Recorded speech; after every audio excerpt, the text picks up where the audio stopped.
Hi అండి, అందరూ బాగున్నారా? ఈరోజు మా ఇంట్లో స్పెషల్ ఏంటో తెలుసా? ఎర్రగడ్డ టమోటా చట్నీ అండి. ఈ ఎర్రగడ్డ టమోటా చట్నీ అనేది చపాతీలోకి బాగుంటుంది, వేడి వేడి అన్నంలోకి చాలా బాగుంటుందండి. ఈ చట్నీ అనేది 3-4 రోజులు నిల్వ కూడా ఉంచుకోవచ్చండి, త్వరగా చెడిపోదు. మరి ఈ చట్నీ కాంబినేషన్ మీరు ఎక్కడా చూసి ఉండరు. మరి ఎలా తయారు చేయాలో తెలుసుకుందాం రండి.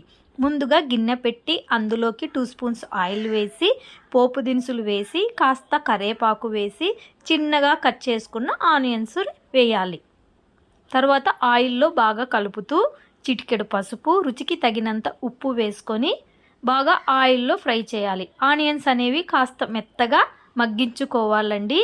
తర్వాత చిన్నగా కట్ చేసుకున్న టమోటా ముక్కలు వేసి బాగా ఆయిల్లో కలుపుతూ మూత పెట్టి కాస్త మగ్గించండి.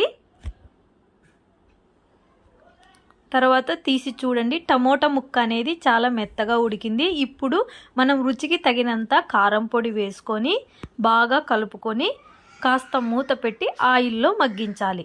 మనం చట్నీ అనేది ఎంత ఆయిల్లో మగ్గిస్తే మనకు అంత రుచిగా ఉంటుందండి. తర్వాత నిల్వ ఎక్కువ కాలం ఉంటుందండి. చూడండి, చట్నీ అనేది బాగా ఆయిల్లో ఫ్రై అయ్యింది, బాగా మగ్గింది. ఆనియన్స్ అనేవి బాగా దగ్గర పడాయి.